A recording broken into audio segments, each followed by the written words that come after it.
Oi oi, hello and welcome to a slightly different video from what I normally do.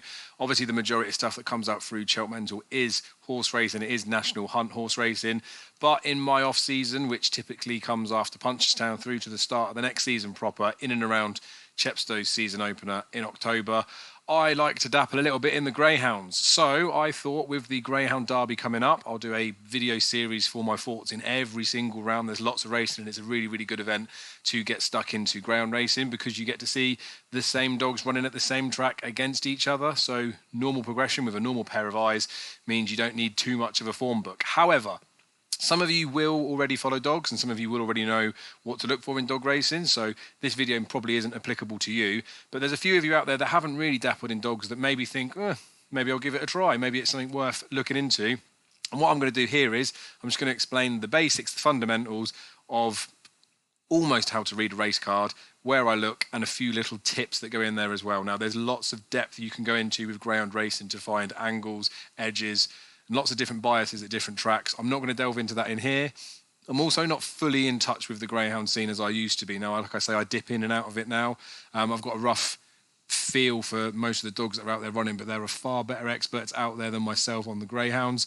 As I do those video series, I'll see if I can get a couple of people involved, and if not, I'll just link you to where that content's coming out. Twitter's starting to ramp up now with the greyhound stuff. There's a few guys in there pushing things out, so lots of expert opinions out there for free. But without further ado, we'll talk about greyhound betting and how to do so. So we're going to kick off with the Racing Post website. Obviously, most people are very familiar with this, but mostly for horses. There is a tab at the top that you can click that is for greyhounds. When you click that, it will land you on this page. So, quick little overview of what you can see on here. You can choose today's cards, you can choose future, you can choose Trapjaws, you can look at the ones that are on Racing Post Ground TV. So that's on Sky. I can't remember the channel, but Google it. You get different meetings, so there'll be earlier meetings in the day, there'll be afternoon, there'll be evening meetings, and then there'll be lots of meetings across lots of different tracks you can see there. And you can also see there's a couple of races or a couple of meetings that will be on Sky tonight. Quite nice to see that there's lots of racing out and about. Now, I personally would be using a different place to be looking at the form, which I'm just going to slightly dip into now, and then we'll come back to the Racing Post side of it because you've got options. But basically, this is your easiest go-to place to see every meeting that could be running for greyhounds and any dogs that you might want to get involved in. Another place that I would normally go is SIS Greyhound Advanced Cards. Now, they don't have every single race meeting on here. There are other methods to get the proper official-looking race card, but Monmore will be a track that I quite like, and Monmore will be a track that we'll look at in this video. What we're going to do is you can download a race card from here and you can see that race card in a bit better depth.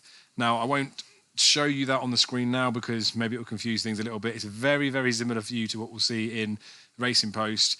I just prefer to do it because that's the race card form of it. Each to their own. It's there anyway if you want to know about it. A couple of other websites that are worth knowing as well is GBGB is basically the Great British Greyhound Board. It has all the results on there. It has last night's stuff. It has greyhounds you can search in there. So you can type in any dog and it will start coming up with a filled list of who they are. You can see all their results, where they've run, because the cards that we're going to look at will have maybe the last 6 races in there. So you'll see recent form. When we're talking about proper, decent dogs, and we're talking about Derby dogs, you may want to look and see what they did before. Not as useful this year because the Derby last year was held at Nottingham. It's back at Towcester this year. But, maybe 6 races isn't enough form to go back on. However, recency bias and recency form is quite important in greyhound racing. So you can go and have a look over there. And then your classic odds checker, if you go to the greyhounds tab, they have all the prices on there like they would do for the horses. I'll show you for Monmore that they have no prices up because I'm recording this well ahead of any racing going on.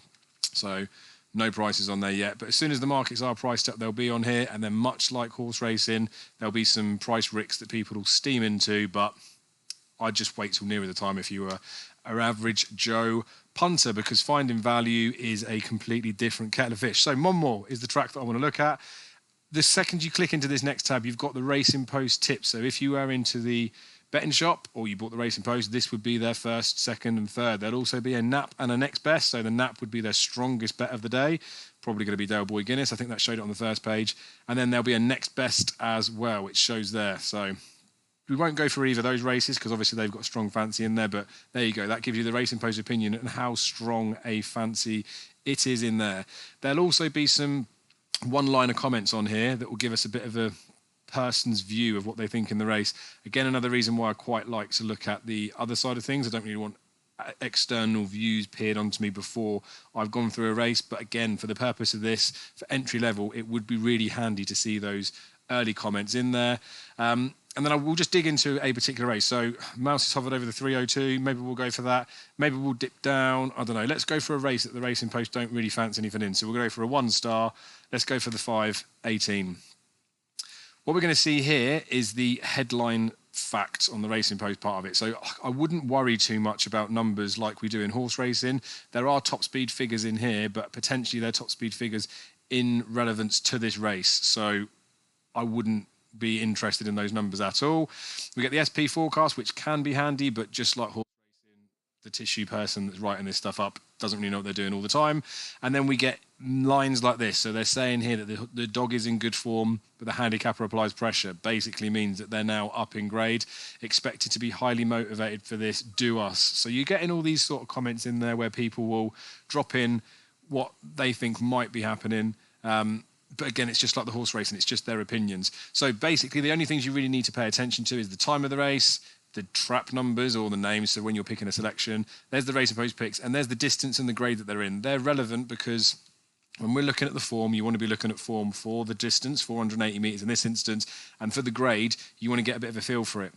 Now, I don't want to cover this in this video because it will confuse things, but again, kind of like horse racing, although more so in ground racing, there are grades within grades. So 0.08 of a second is the equivalent of a Greyhound length. So in theory, if you're going from like an A5 to an A6, you'd think that an A6 should be a few lengths slower than an A5. But as you look through form of dogs, you will see that sometimes those times can overlap a little bit.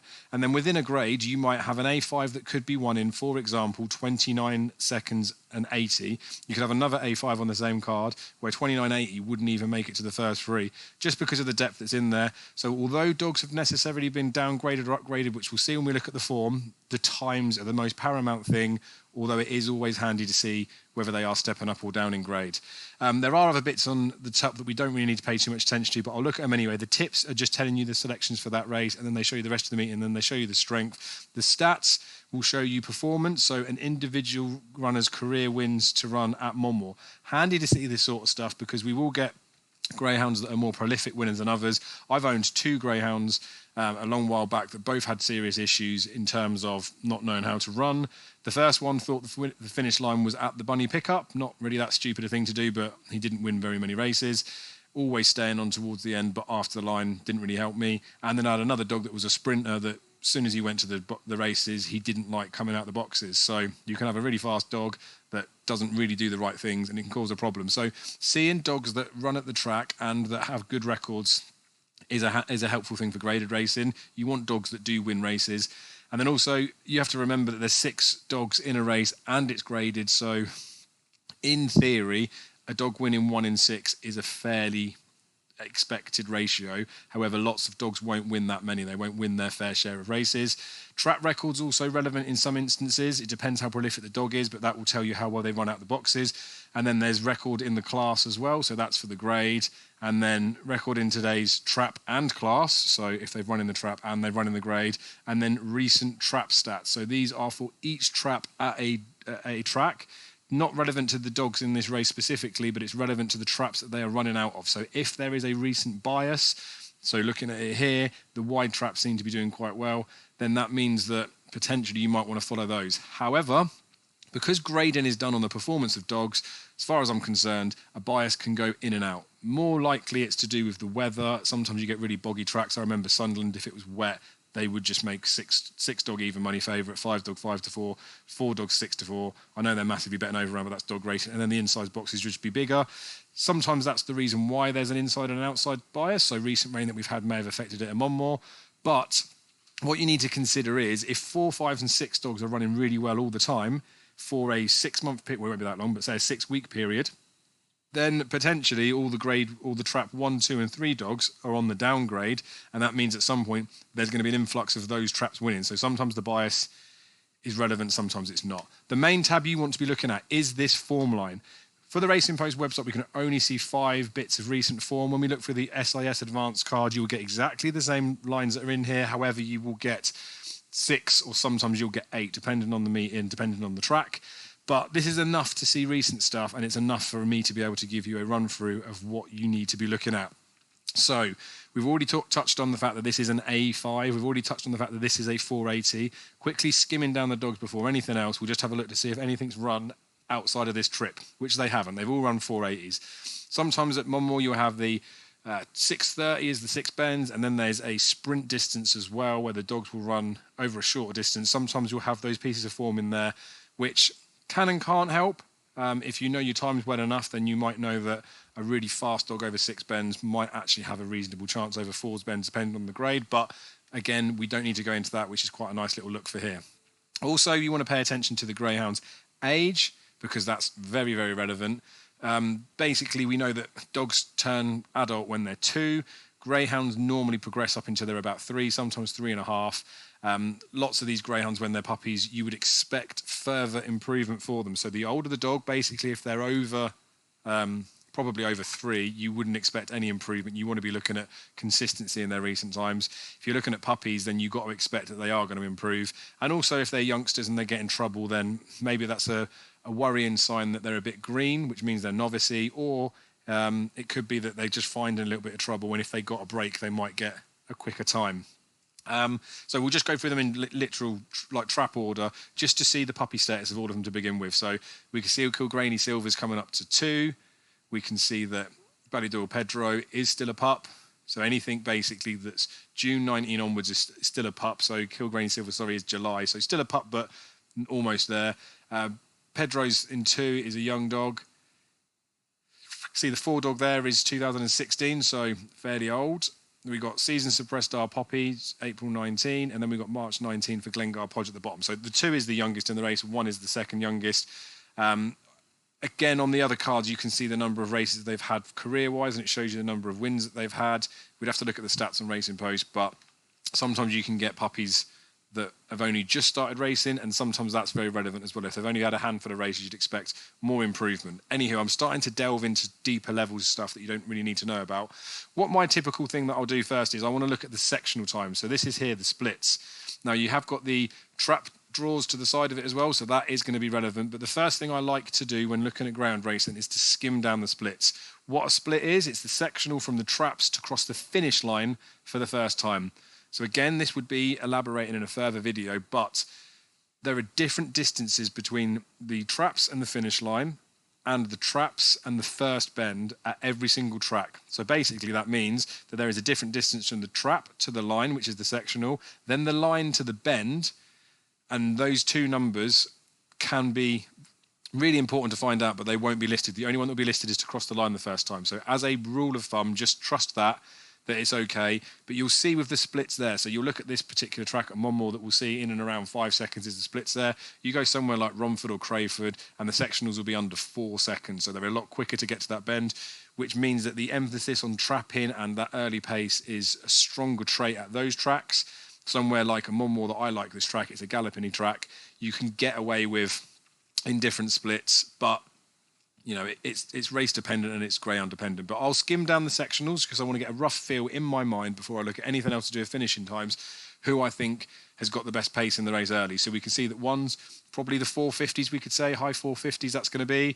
So it's going to lead up trap 2 by those sectionals. 3 looks like it's going to be about the same as 1, maybe a bit quicker to the first bend.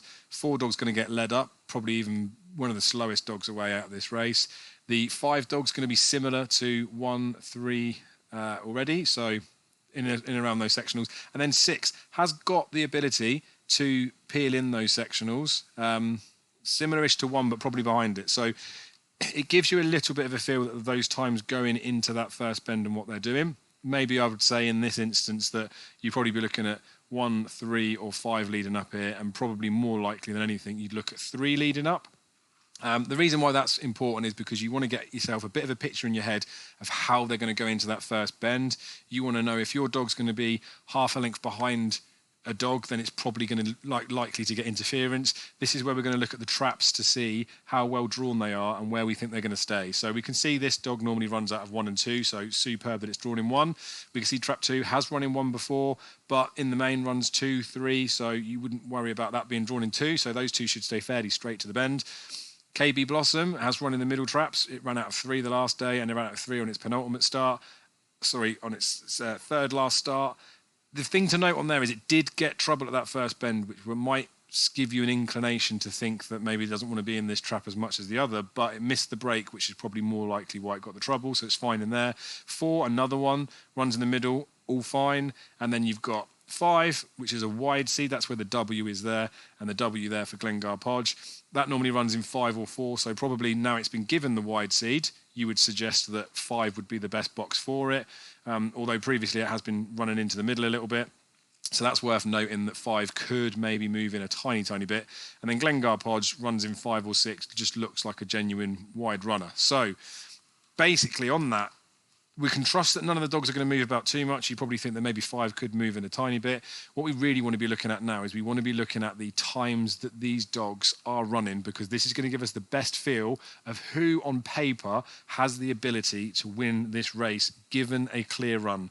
Now, to factor in a clear run, we need to look at the remarks against the time to give us a feel of what the dog could do. So if we look at trap 1 here, 29.40 the best time there is a 29.33. There was trouble involved in that particular run, and it did a 29.46 before that when it had a clear run. So you'd look at this dog and think he's actually getting better and better and better. With a clear run, he ran 29.46.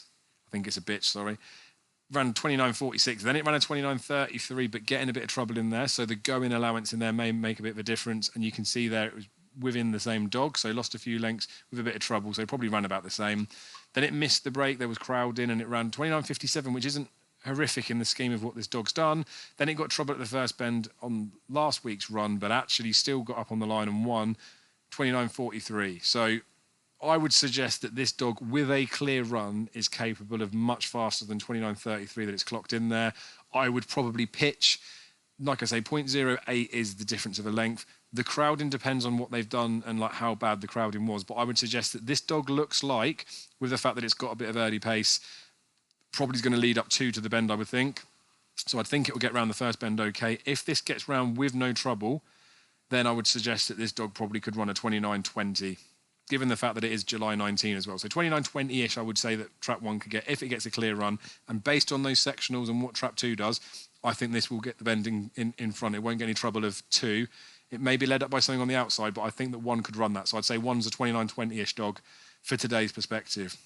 Then we can look at Ballydoyle Pedro, the younger dog in the race.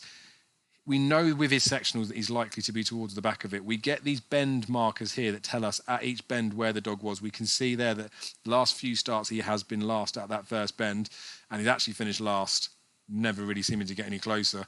You can see there that he's been slow away, slow away, slow away. Now, once he has shown a bit of early pace, and on that event, he ran his fastest time of 29.15, and he stayed on to win that race. But we can see he gets bits of trouble in here. So this is a dog that's notoriously a slow starter, but does his best work late in the day. But given the fact that he seems to find trouble in running, that'll be a tiny bit of a worry. Also there, that hit rails 4 means that when he's looking for a gap early on, he's really, really tight to the rails. So he is going to be behind dogs. He is going to have to come through them. But on the clock, he's got a 29.15 with a clear run. He's got a 29.15 where he got a crowd at the first quarter, and he was staying on there. And then his last run, he hit the rails on that 4th bend, where we don't know how much closer he would have got, but he still ran a 29.37. So on the clock, trap 2 definitely has the beating of trap 1 in a clear run race. Whether it will get the clear run or not, we just don't know. But Ballydoyle Pedro will be probably running in with a decent chance on the prices, but can you trust if he's going to get the clear run or not? We don't know. KB Blossom, that's drawn on the outside of him, does have early pace. You can see there, early pace, missed break there, which cost it, but early pace, quick away. Now, the difference between early pace, quick away is as the lids rise, the dog will ping out, and then early pace is that from the lid rise, after they've made that first stride, how quickly they go into the bend. I prefer a dog that has early pace to a dog that traps, simply because if a dog traps and it doesn't have the early pace, it could miss the kick and then it will struggle to get to that first bend. If a dog's just full of a load of early pace, something like a Dorota's Wildcat was an older one, then you're just going to get a dog that can just come out the lids, whatever. Sometimes they might ping, sometimes they might not, but they've got so much early toe that they're going to fly to that first bend. But KB Blossom here, you'd have to suggest is probably likely going to lead this, especially with that bit of early pace. You will see her going to the first bend and then probably chopping in a little bit towards the rails, but I wouldn't worry too much. There's no rails to mid comments in there. Another dog that's been on the upgrade, so trap 1 won an A6 and then went in an A5. This won an A6, went in an A5, and you can see there that she was comfortably found out. She led to the third bend and it wasn't good enough with a decent sectional, and that was in a 29.30. So again, you'd expect that KB Blossom would do very similar, go out in front, would need trouble in behind to win this, but probably isn't the most likely winner of the race.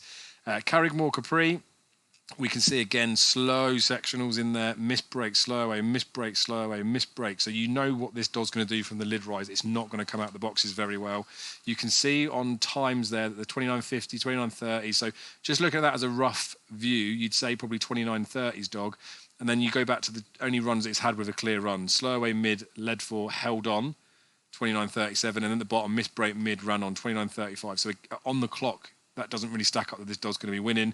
The run here on the 23rd of April, missed the break, got crowded on the run up, so that's as they run into the first bend, and at the first bend, and at the third bend. Still ran that 29.43, so it shows it's got like a little bit of an engine, but you trust the other times. So look, a crowded run in 29.60, just a crowd, 29.55. You'd say this is a mid 29.30s dog. It isn't going to be winning trap 4. Poppy.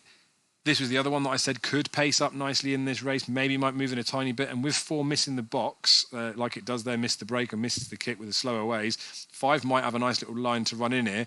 It is maybe going to be towed up to that first bend by the 3, but we'll have to see how it goes after that. Now, this dog had a solo trial in between here. So the 24th of March was the run back there, and then there was the 15th of April was the trial. So had a little bit of a break, maybe had a little bit of an issue, don't know what that was, but was running in A3s before then, admittedly well beaten.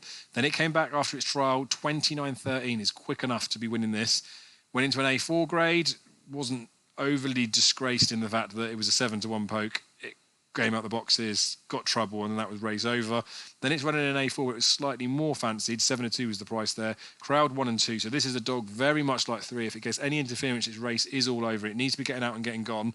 But that run last time, although it was well beaten 7 lengths by this Killpipe girl, ran 29.25, so that's remnants of it getting back to that 29.30 that it did before. So you'd think there, 5 and 3 could be going up. Whether they're going to chop each other's necks early on, I'm not too sure, but you'd worry about that slightly. But you'd say that 5 potentially has got a lot of ability, and you can go back there. Best recent time, 28.98, back on the 8th of March. That's not that long ago, and none of the other dogs in this race could break 29 seconds. So our Poppy would have a definite chance, and I think it's got a chance to get round that first bend too. Glengar Podgin 6, slow away, very slow away. The W's just mean wide. Crowd 1, led near line, ran on, wide, ran on. So it's good to see the ran on comments when dogs are slow away or get in trouble at the first bend, because it means despite that trouble, they've still got enough pace to get involved in the business end. Now, this dog here has got the potential on a couple of his sectionals, a 4.59 there and a 4.55. Both, well, not both, but the last one was slow away. To show that sort of a sectional with a slow away comment in there means I think this dog's got a bit of early toe. I think this dog's probably going to go round handy. You'd think 3, 5 and 1 will all go round as well. They'll go round in front. But then you're looking at those dogs that we've talked about, 3, 1 and 5. Maybe 1 does stay, but I don't think on the clock it's fast enough. Has got a little bit of improvement left in it. The 3 dog, I think it's going to lead and it's probably going to get picked up. I think the 5 could be a similar story, although it's got the potential to be improving a little bit more. And what I mean by improving is getting back to that recent time after having the miss where it ran in that trial. Glengar Podgin 6 here looks arguably one of the most interesting ones. The biggest worry is that 4.87 sectional there where it was really, really slow away, ran on, but it did a 29.35 in that instance. If it managed to get away in its better sectional, so you can see that it lost 20 spots easy off of there, you talk about this being a 29.15, 29.10-ish dog, which is quick enough to go and do this. And it is March 19 as well, so it's only just out of puppy status. There's still room for this dog to be improving. We looked at the trap stats earlier, and it looked like the wider dogs were potentially running well at the moment with the going and things like that. So the way that I'm pinched in here, I would suggest that Glengar Podge would be the most likely winner of the race. Can't remember what the racing post went for. Ballydoyle Pedro in 2. The 2 dog clearly has a chance. Like, it's got the ability to go and do it, but I just worry about it being able to get a clear run. Like 1, 3 are definitely going to lead it up, and then it's got to try and get through both those dogs. Like it could do that. It could be fine. Whereas I look at Glengar Podge and I'm thinking, our Poppy has got the wide seed, but there's middle comments in there. Like, I think Glengar Podge is going to have an absolute solo out on the wide outside. I do also think sectional wise, it could travel fairly handy. 4's likely to miss it. 5's going to probably move in a tiny bit. I think Glengar Podge could go round, sit in there like 3rd or 4th most likely, and then pick the pieces up. So the one that I'd be fancying in here, forced to have a bet, would be Glengar Podge. It wouldn't be a strong fancy in here, but I'd say Glengar Podge is the one that I like the most. I do think 1 will run very well on the inside. I just don't think on paper it's really fast enough. And then 2 is probably the most likely danger, given that it's going to be potentially staying on. But it's a puppy, seems to be getting into bits of trouble. I don't like that, especially dogs when they hit the rails. It just worries you for them. So if I had to pick a tri-cast, I'd go 6, 1, 2. Racing Post go 2, 5, 6. Do think the 5's got a little bit of a squeak on that best recent time of 28.98, but for me, that last run where it led and then was well beaten after, I just think it's going to have enough of a battle on its hand in the early doors with trap 3, and I think it might throw his towel in early doors. So that's the way that I'd view the race. I maybe could have gone into it in a little bit more depth of what you could see in here. So the only other things I'd really mention is the winning time there tells you the time of the winner. Not too relevant because you can get from the distance where they were, but you just want to be focused on what the dogs are doing. You get the weight of the dogs there, so that can help you build that picture up when you're looking at them going to the first bend or going to the bends and imagining how they're going to get past stuff. So this Ballydoyle Pedro, big dog, 33 kilos. Trap 1 and trap 3, they're going to be in front of it, 26 and 28 kilos. Like, you'd think this Ballydoyle Pedro should be able to make light work of getting past him, but then if he's a big dog, it might take him a bit longer to get used to using all of him there. Glengar Podge on the outside is another big dog, 33s and 34s, but the fact there that he's been running on and he's been able to sort of weave through traffic, you'd expect these dogs that stay on to more likely get trouble in the latter stage of the races if they lack that bit of track craft. I think Glengar Podge probably just shows that he's probably already comfortable running the size that he is. That's basically it in a summary for this in a nutshell. I'll post this video some point today, hopefully. It doesn't really matter if it comes up before this race or not because it wouldn't be a strong fancy in there. But this is a bit of a view for entry level going into ground racing. Look, any comments, anything below, just put them in there. I will answer every single comment on YouTube to do with this ground stuff. When it comes to Toaster, which is the ground derby next month, I'm going to start doing videos up there. So when I'm talking about sectionals and pacing to the bend, you'll understand it more. If you start watching those Greyhounds for Toaster, because we better watch all of it, I'll show you how you can do that. Better watch every single heat of the Greyhound Derby. You'll understand more about these comments when people are getting in trouble. And also, the best thing when you start watching Greyhound racing is you will be able to disagree with the comments that are in here. So in this instance, you can get bumped, you can get crowded, you can get balked at a bend. Sometimes the Racing Post comment would suggest that a dog's got a little bit of trouble and it actually found loads of trouble, or it might suggest it got loads of trouble and it barely got any at all. So watching with your own eyes, being able to force your own opinion really helps. The times will stack up more because we'll be watching them over and over again, and it is top stuff. That's the open racing, that is the grade 1 racing of Greyhounds. In this graded bunch here, you're going to find it like a handicapper in horse racing, but I do find that graded racing in Greyhounds is much easier to find winners than handicaps on the horses. Monmore is a track that I quite like, so that's just a bit of a view and an insight of how you can read a card. And yeah, fingers crossed you guys find this interesting. Please subscribe to the channel if you haven't already, because it just does me a little bit of a favour and doesn't cost you anything. And then, yeah, we'll see how well the ground series goes, and we'll hopefully make a few quid at the Derby. So be lucky, and thanks for your support.